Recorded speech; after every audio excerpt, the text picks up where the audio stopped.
আসসালামু আলাইকুম প্রিয় শ্রোতাবৃন্দ। আমাদের বাংলাদেশে বর্তমান বহুল আলোচিত একটি শব্দ গুপ্ত। আমরা আজকে বৈজ্ঞানিক উপায়ে গুপ্ত চেনার উপায় এবং গুপ্ত থেকে বাঁচার উপায় নিয়ে আলোচনা করব। তবে তার আগেই বোঝা দরকার গুপ্ত কি আসলে ক্ষতিকর। গুপ্ত অবশ্যই ক্ষতিকর, কারণ গুপ্ত তো অবশ্যই ক্ষতি করেছে।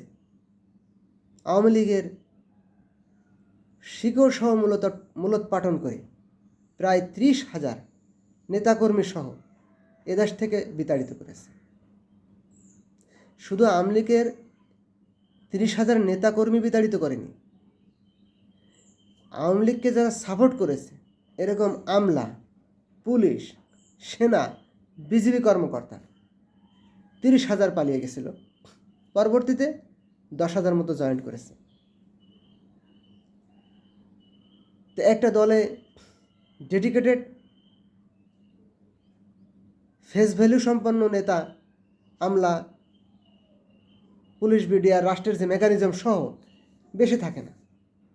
10-15,000 থাকলে অনেক, কিন্তু কোনো দলের যদি প্রায় নেতাকর্মী, পুলিশ, আমলা, বিডিআর সহ 60,000 নেতাকর্মী পালিয়ে যায়, ওই দল দাঁড়ানোর সম্ভাবনা আর নেই। দাঁড়াতে গেলে অবশ্যই আবার সেই নেতাকর্মীগুলো ফিরে আসতে হবে। তাহলে গুপ্ত অবশ্যই ক্ষতিকর। এখন আসলে গুপ্ত কয় প্রকার? গুপ্ত আছে 3 প্রকার।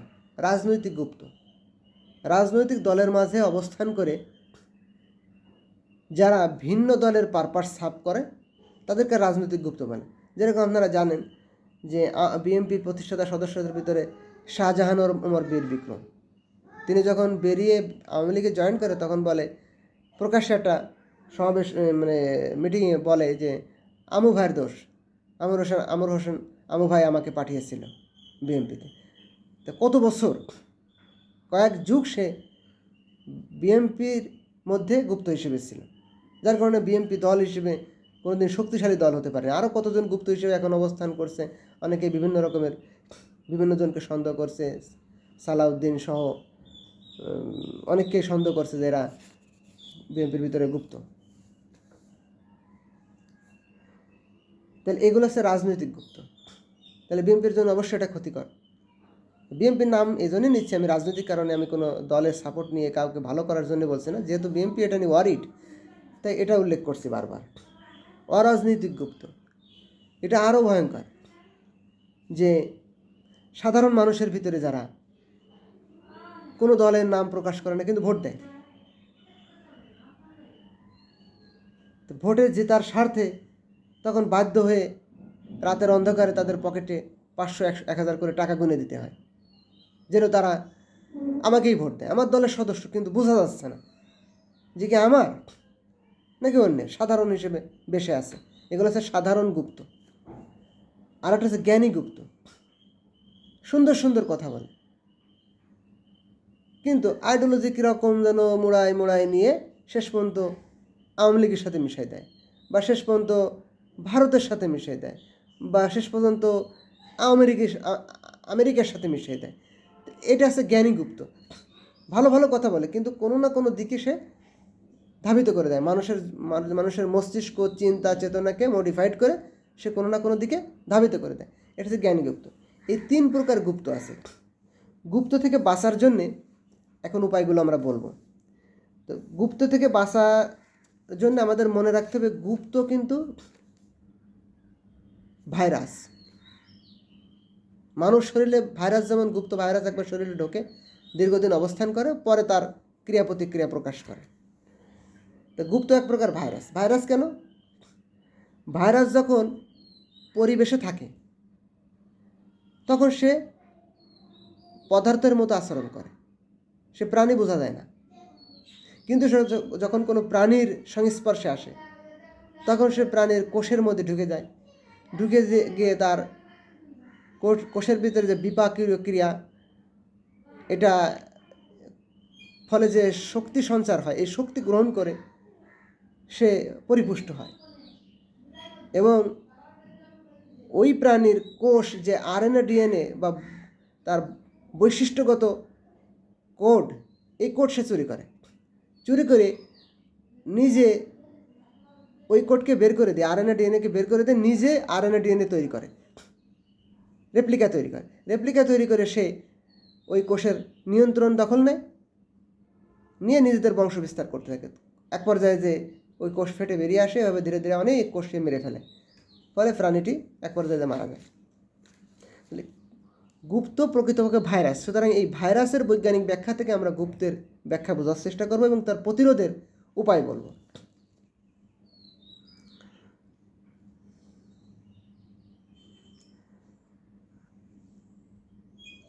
মনে রাখতে হবে যে গুপ্ত কিন্তু তার আরএনএ ডিএনএ ভিন্ন হবে, তার মানে বৈশিষ্ট্য ভিন্ন হবে। যে ব্যক্তি একটা দলের ভিতরে গুপ্ত অবস্থায় থাকবে, দলের বৈশিষ্ট্য সে ধারণ করতে পারবে না কখনোই। তাকে একটু চেষ্টা করলে ধরা যাবে। আর এই গুপ্ত মারার উপায় কি? গুপ্ত মারার উপায় কিন্তু গুরুত্বপূর্ণ একটাই উপায় আছে, সেটা হচ্ছে অ্যান্টিভাইরাস। অ্যান্টিভাইরাস ছাড়া কিন্তু গুপ্ত শেষ হয় না। তার মানে গুপ্তকে ধ্বংস করার জন্য আরেকটি গুপ্ত তার পিছনে নিয়োগ করতে হয়, নাহলে গুপ্তকে চেনাও যায় না, ধ্বংস করা যায় না। ও তো পোষক দেহে এসে তার কোষের সাথে মিশে পোষক দেহের কোষের ডিএনএ বাইর করে দেয়, দিয়ে নিজে যে ডিএনএ রেপ্লিকা তৈরি করে, এটার মাধ্যমে কোষের নিয়ন্ত্রণ নিয়ে নেয়। তাহলে বুঝবেন কি করে যে ও আমার ক্ষতি করে? বোঝা যাবে না। এজন্যে আগে বোঝা দরকার ভাইরাস কীভাবে একটি শরীরে ঢুকে কাজ করে। ভাইরাস 3 ভাবে একটা শরীরে ঢুকে কাজ করে, তার মধ্যে 2টা আপনার গুপ্ত চেনার জন্য সহযোগিতা করবে। একটা হচ্ছে হিউম্যান সিস্টেমকে ফাঁকি দেয়। ভাইরাস মানুষের যে রোগ প্রতিরোধ বা গাঠনিক পদ্ধতি, মানুষের বংশগতি সিস্টেম, এটাকে সে ফাঁকি দেয়। কীভাবে দেয়? আরেকটা হচ্ছে যে কোষের নিয়ন্ত্রণ নিয়ে নেয়, আরেকটা হচ্ছে বংশবৃদ্ধি করে। ইমিউনিটি সিস্টেম, মানুষের ইমিউনিটি সিস্টেমকে ফাঁকি দেয়। প্রথমে বলেছি, ইমিউনিটি সিস্টেমকে ফাঁকি দেয়, কোষের নিয়ন্ত্রণ নেয় আর বংশ বিস্তার করে। 3 পদ্ধতিতে ভাইরাস কাজ করে। গুপ্ত ঠিক একইভাবে কাজ করে একটি দলের মধ্যে। ইমিউনিটি সিস্টেমগুলো কী কী? ইমিউনিটি সিস্টেমের একটা হচ্ছে ম্যাক্রোফেজি সিস্টেম। ফ্যাগোসাইটোসিস প্রক্রিয়ায় আমাদের শরীরে প্রতিদিন 5 থেকে 7,000 কোটি কোষ মারা যায় এবং সমপরিমাণ কোষ জন্ম নেয়। এটা শরীরের ভিতরে বিরাট একটা বোঝা, ময়লার ভাগাড় তৈরি করে। এই ময়লার ভাগাড় খেয়ে ফেলে।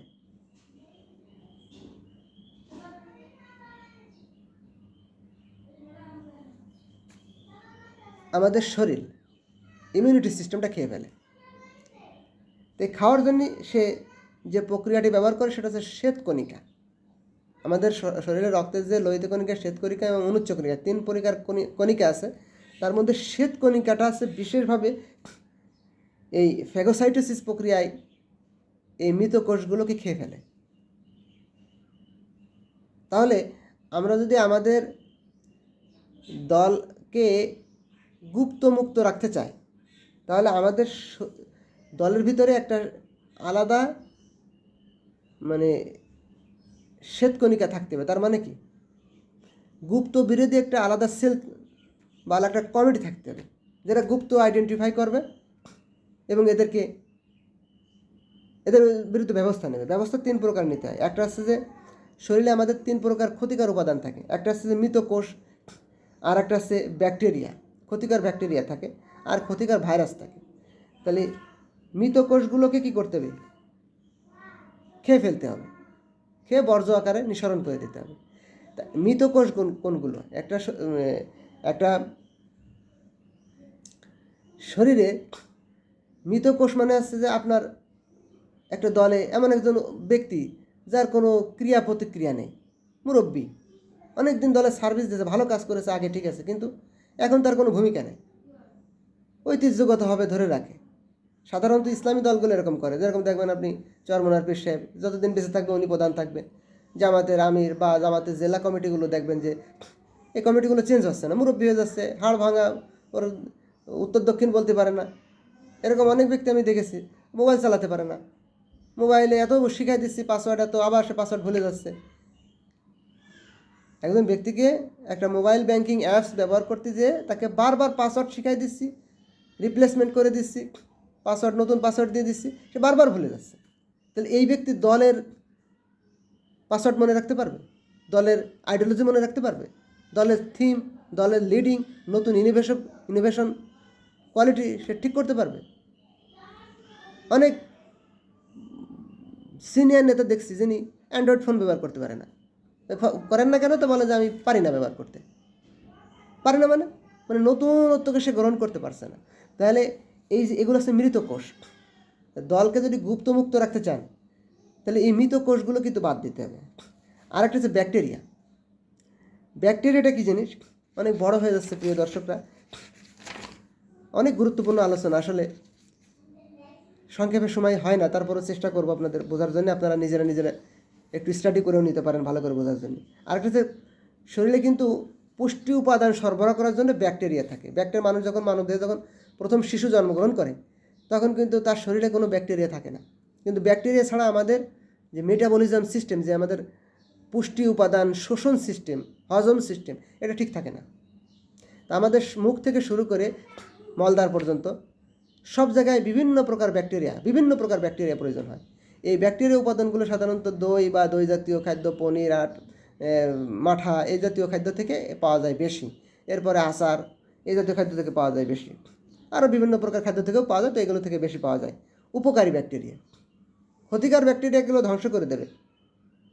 আমাদের যে শরীরে যে ইমিউনিটি সিস্টেম, ক্ষতিকর ব্যাকটেরিয়া চিহ্নিত করে ধ্বংস করতে হবে, উপকারী ব্যাকটেরিয়া ধ্বংস করলে হবে না। তাহলে আমাদের শরীরে ব্যাকটেরিয়া তো ক্ষতিকর, কিন্তু কোনটা ক্ষতিকর কোনটা উপকারী?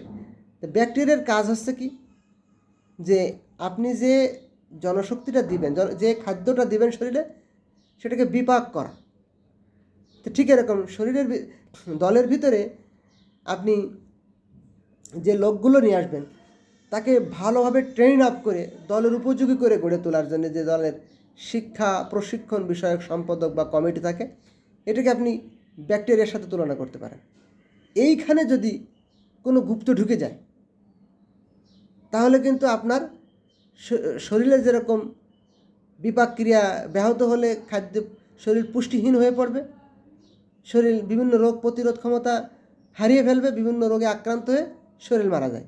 ঠিক এরকম আপনার দলের শিক্ষা বিষয়ক কমিটি যেটা আছে, এটাকে আপনি উপকারী ব্যাকটেরিয়ার সাথে তুলনা করতে পারেন। এখানে যদি কোনো সময় গুপ্ত ঢুকে যায় তাহলে ভয়ঙ্কর পরিণতি দেখাবে। এজন্য আপনাদের দলের শিক্ষা বিষয়ক যে কমিটি থাকবে এটা ঠিক রাখতে হবে। এটা এজন্যই ওই যে আগে যেটা বললাম যে গুপ্ত প্রতিরোধ আলাদা কমিটি থাকতে হবে, সেল থাকতে হবে। এরপরে শরীরে ভাইরাস থাকে, ভাইরাসও ক্ষতিকর, কিন্তু উপকারী ভাইরাসও আছে। শরীরের রোগ প্রতিরোধ ক্ষমতার জন্যে শরীরের অন্ত্র, মুখ, বিভিন্ন যে গুরুত্বপূর্ণ উপাদান, এই সব জায়গায় ভাইরাস অবস্থান করে, বিভিন্ন প্রক্রিয়ার ভাইরাস। এই ভাইরাসগুলো কিন্তু শরীরের রোগ প্রতিরোধ মানে ক্ষতিকর ভাইরাসকে মোকাবেলা করে। তা আপনার এটা তুলনা করতে পারেন দলের সমালোচক গোষ্ঠী, যারা বুদ্ধিজীবী শ্রেণী দলের ভিতরে যারা থাকে, এরা সমালোচনা করে, দলের ইন্টারনাল সমালোচনা যেটা করে, এদেরকে ভাইরাস বলা যাবে।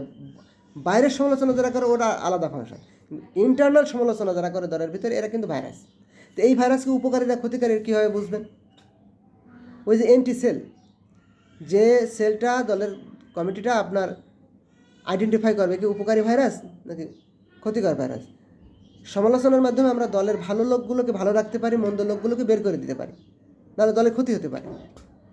তাহলে সমালোচনা থাকতে হবে দলের ভিতরে, কিন্তু এই সমালোচনা গঠনমূলক সমালোচনা হচ্ছে কিনা এইটা অবজারভেশন করার জন্য, বা কোন ব্যক্তি সমালোচনা করছে তার উদ্দেশ্যকে অবজারভেশন করার জন্য আপনার আলাদা কমিটি থাকতে হবে। ইমিউনিটি সিস্টেম,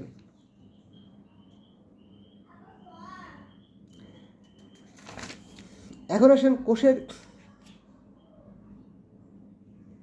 নিয়ন্ত্রণ। ভাইরাস আরেকটা কাজ করে যে কোষের নিয়ন্ত্রণ নিয়ে নেয়। কোষের নিয়ন্ত্রণ নিয়ে নেয় মানে ব্যক্তির উপরও প্রভাব ফেলে। একটা গুপ্ত যখন দলের উপর ঢোকে, দলের ভিতর ঢোকে, ভাইরাস যখন কোষের ভিতরে যায় তখন সে কোষের নিয়ন্ত্রণ, কোষের যে চিন্তা চেতনা ক্ষমতা, নিউক্লিয়াসের যে আরএনএ ডিএনএ থাকে, এটা সে বের করে দেয়। বের করে দিয়ে সে নিজের রেপ্লিকা তৈরি করে কোষের নিয়ন্ত্রণ ব্যবস্থা নিয়ে নেয়। তো ঠিক এরকম একজন ব্যক্তি যখন গুপ্ত হিসেবে কোনো দলে ঢোকে তখন তাকে কিন্তু চেনা যায় না। সে ওই দলের মনে করেন যে সাধারণত টুপি, দাড়ি, নামাজ, ন্যায়, ইনসাফ নিয়ে যদি একজন বিএনপিতে ঢোকে তাহলে তো বোঝা যাবে যে ও মৌলবাদী, ন্যায় ইনসাফ নিয়ে কথা বলবে। সুতরাং ও ওইভাবে আসবে না, সে তখন দাড়ি চেঁচে ফেলবে, সে বিড়ি টানতে টানতে আসবে, আপনি বুঝতে পারবেন না যে বিএনপি না।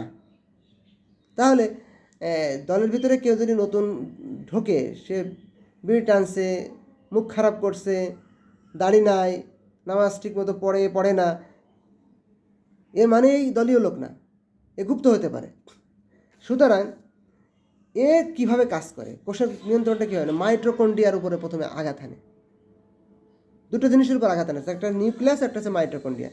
মাইটোকন্ড্রিয়ার উপরে আঘাত মানাচ্ছে, মাইটোকন্ড্রিয়া হচ্ছে কোষের পাওয়ার হাউস। কোষের পাওয়ার হাউস মানে কি, যে আমরা যে খাদ্য খাই এর থেকে যে শক্তি উৎপাদন হয়, মানে খাদ্য উপাদান শোষিত হওয়ার পরে যে উপাদানটা যায়, এটা কোষে যে শক্তি উৎপাদন হয় মাইটোকন্ড্রিয়ার সহযোগিতায়, এই শক্তিটা কোষকে উজ্জীবিত করে এবং নতুন কোষ তৈরির ফর্মুলা বাতলে দেয়। এখন এই মাইটোকন্ড্রিয়াকে আপনি তুলনা করতে পারেন দলের আইডিওলজির দিককে। যেরকম বিএনপির আইডিওলজি জাতীয়তাবাদ, আওয়ামী লীগের আইডিওলজি আছে কি সেকুলারিজম বা ধর্মনিরপেক্ষতাবাদ। এখন একজন ব্যক্তি দলে ঢুকে যদি সে বলে জাতীয়তাবাদ মানে হচ্ছে আমরা মুসলমান, আমাদের মুসলিম জাতীয়তাবাদ, আমরা মুসলমান, সারা পৃথিবীর যত মুসলমান আছে দায় দায়িত্ব আমাদের, তাদের চিন্তা চেতনা, তাদের দুঃখ, ফিলিস্তিনি মানুষদের মারছে, আমাদের ওখানে খাবার পাঠাতে হবে, তাদের নিন্দা জানাতে হবে, এই ভারতে মুসলমানদের মারছে, এদের নিন্দা জানাতে হবে, তাদের জন্য খাবার পাঠাতে হবে, বাংলাদেশের হিন্দু মুসলমান সবাই আমাদের, কিন্তু বাইরে গেলে এগুলো প্রতিক্রিয়া দেয়। তাহলে আপনি বুঝতে পারবেন কি যে এর আইডিওলজি ঠিক নাই, এ গুপ্ত।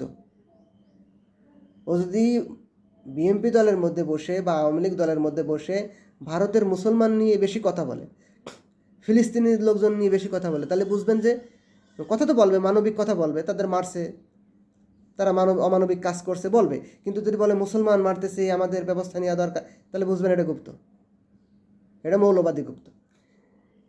এ কিভাবে কাজ করে, পাওয়ার হাউসের উপর ক্ষমতা নেই, কী হবে ক্ষমতা নেওয়ার জন্য ভাইরাস কীভাবে মাইটোকন্ড্রিয়ার উপর ক্ষমতা নেয়, ভাইরাস মাইটোকন্ড্রিয়ার যে প্রাচীর, এই প্রাচীর ভেদ করে ভিতরে ঢুকে মাইটোকন্ড্রিয়াকে ভেঙে ফেলে, টুকরো টুকরো করে ফেলে। ঠিক এরকম একজন মৌলবাদী গুপ্ত যখন বিএনপিতে ঢুকবে বা আওয়ামী লীগের ভিতরে ঢুকবে, তখন সে কীভাবে কাজ করে, সে ভিতরে ঢুকে ওর পাওয়ার হাউসে আইডিওলজির উপর আঘাত এনে বলে জাতীয়তাবাদ মানে ব্যাখ্যা দেয়, ধর্মনিরপেক্ষতাবাদ মানে ব্যাখ্যা দেয়, বলে ধর্মনিরপেক্ষতাবাদ মানে আমরা কোনো ধর্মের প্রতি অত্যাচার করব না, আমরা বাংলাদেশের অধিকাংশ মানুষ যেহেতু ইসলামকে বিশ্বাস করে, সুতরাং যদি মানুষ ইসলামী শাসন চায় আমরা ইসলামী শাসন দিয়ে দেব। তাহলে বুঝবেন কি, এটা হচ্ছে মৌলবাদী গুপ্ত, এটা জাতীয়তাবাদী গুপ্তও নয়, এটা সেকুলারিজমও নয়। কারণ সে যদি আইডিওলজির উপরে টুকরো টুকরো করে, ভাঙে, সেকুলারিজম আইডিওলজি মানে হচ্ছে যে আপনি ধর্মের নিরপেক্ষ হইতে হবে, আপনি কোনো ধর্মের প্রতি বায়াসড হয়ে যেতে পারবেন না, সব মানুষ সমান। তবে সেকুলারিজমের একটা প্র্যাকটিসিং ব্যাখ্যা আছে, সব মানুষ তো সমান, কিন্তু বাংলাদেশে তো অধিকাংশ মানুষ মুসলমান, এখন অধিকাংশ মানুষ যদি ইসলামী শাসন চায় তাহলে তো সমস্যা, তো ওটাকে আবার সাপ্রেস করতে হবে, চেপে দিতে হবে, চেপে দিয়ে এটা মানবিকভাবে সমান মর্যাদায় আনতে হবে। হিন্দু, বৌদ্ধ, খ্রিস্টান, যেরকম মনে করেন যে আওয়ামী লীগ তার বিভিন্ন জেলায়, উপজেলায়, পুলিশের বিভিন্ন বড় বড় পদে হিন্দু দিছিল বেশি করে, কেন, মানে এটা দিতে হবে এই কারণে যে আমরা সবাইকে সমানভাবে দেখব, হিন্দু মুসলমান হিসেবে দেখব না। কিন্তু যখন এটাকে খণ্ডন করতে চাবে কেউ, বলবে যে না হিন্দু তো ঠিক আছে, হিন্দু কয় পার্সেন্ট, আপনি এত হিন্দুকে বিভিন্ন জেলায় বসাচ্ছেন কেন, আপনি মুসলমানও তো আমাদের আওয়ামী লীগের লোক আছে, তখন বুঝবেন না গুপ্ত। আইডিওলজিকে ভাগ করছে, আইডিওলজিকে তো টুকরো টুকরো করছে, মানে মাইটোকন্ড্রিয়ার উপর আঘাত আনছে। মাইটোকন্ড্রিয়া হচ্ছে একটি দলের পাওয়ার হাউস, আইডিওলজিকে টুকরো করে যখন সে ভালোগুলো গ্রহণ করতেছে তখন বুঝবেন এ গুপ্ত। আরেকটা হচ্ছে নিউক্লিয়াস। দলের নিউক্লিয়াসের একটা কাজ আছে, বৈশিষ্ট্য ধারণ করে। নিউক্লিয়াস মানে দলের কমিটি।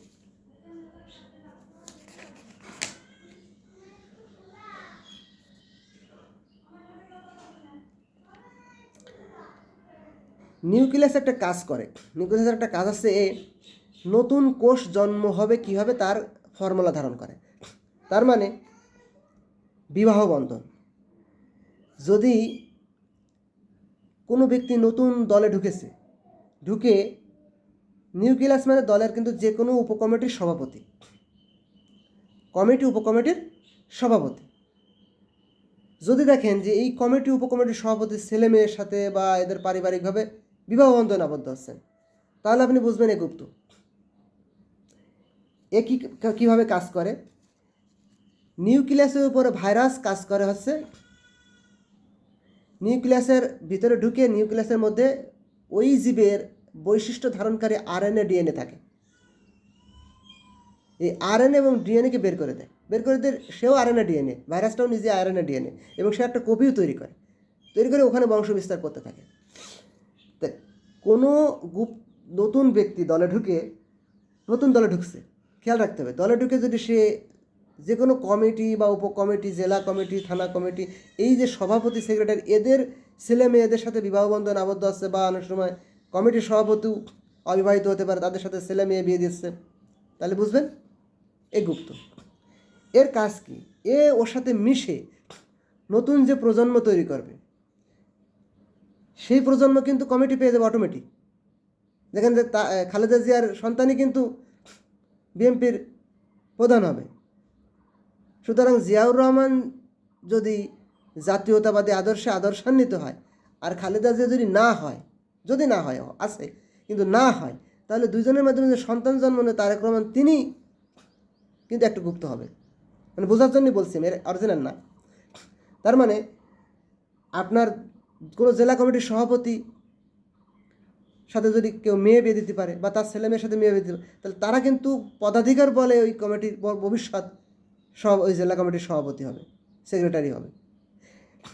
তাহলে নিউক্লিয়াসে হাত দিয়েছে। তাহলে বিবাহ বন্ধন দেওয়ার ক্ষেত্রে খেয়াল রাখতে হবে, দলের যারা কমিটি বা নীতি নির্ধারণী পর্যায়ে থাকে, এদের বিবাহ কিন্তু কোনোভাবে কোনো ভালো মানুষের সাথে হতে দেওয়া যাবে। মানে ভালো মানুষ বলতে যে মৌলবাদী, যে নামাজ কালাম পড়ে, সৎ, ন্যায়, ইনসাফের কথা বলে, এরকম মানুষের সাথে দেওয়া যাবে না। এটা হচ্ছে বাঁচার উপায়। আর একটা উপাদানের কথা বলে শেষ করবো, সেটা হচ্ছে রাইবোজোম। কোষের ভিতরে যে রাইবোজোম থাকে, দলের কমিটির ভিতরে এরকম রাইবোজোম আছে। এই রাইবোজোমের নাম আছে সেক্রেটারি। এই রাইবোজোমের কাজ আছে সেক্রেটারির কাজ। রাইবোজোমের কাজ কি? রাইবোজোম আছে নিউক্লিয়াসের আরএনএ এবং ডিএনএ থেকে সংকেত নেয় যে এই প্রাণীর জন্য কোন ধরনের প্রোটিন উপযোগী। এই প্রোটিনের উপাদানগুলো সাজাতে হয়। এই সাজানোর উপরে নির্ভর করে প্রোটিনের বৈশিষ্ট্য, যে কীভাবে কাজ করবে, কীভাবে শরীরের পুষ্টি উপাদান যোগাবে, শক্তি কেমন হবে, চিন্তা কেমন হবে। তো এইগুলো সাজানোর জন্য কাজ করে কে? রাইবোজোম, প্রোটিন সাজানোর জন্য। ঠিক এরকম দলের সেক্রেটারি পদটা খেয়াল রাখতে হবে। প্রত্যেকটি কমিটি ও উপকমিটিতে সেক্রেটারি পদ যেন কেউ দখল করতে না পারে। তাহলে আগে বলেছি কি, সভাপতি পদ দখল বিভিন্ন পদ্ধতি আছে। সভাপতি পদ সাধারণত দখল করতে পারে না, ওদের সাথে বিবাহ বন্ধনের মাধ্যমে আবদ্ধ হয়, মানে মাইটোকন্ড্রিয়া আঘাত হানার মতো। কিন্তু সেক্রেটারি পদ কিন্তু দখল হয়ে যায় গুপ্ত আইডেন্টিফায়ার ক্ষেত্রে। সেক্রেটারি পদ দখল করার ক্ষেত্রে কী করে? সেক্রেটারি মেলাগুলো কাজ। এক আসছে যে সে প্রোটিন সাজাবে, মানে দলের কমিটি সাজাবে। সেক্রেটারি তো দলের কমিটি সাজায়, তাহলে দলের কিন্তু অবস্থা 12টা বাজায় দেবে যদি গুপ্তই সেক্রেটারি পদ নিয়ে নেয়। তো এই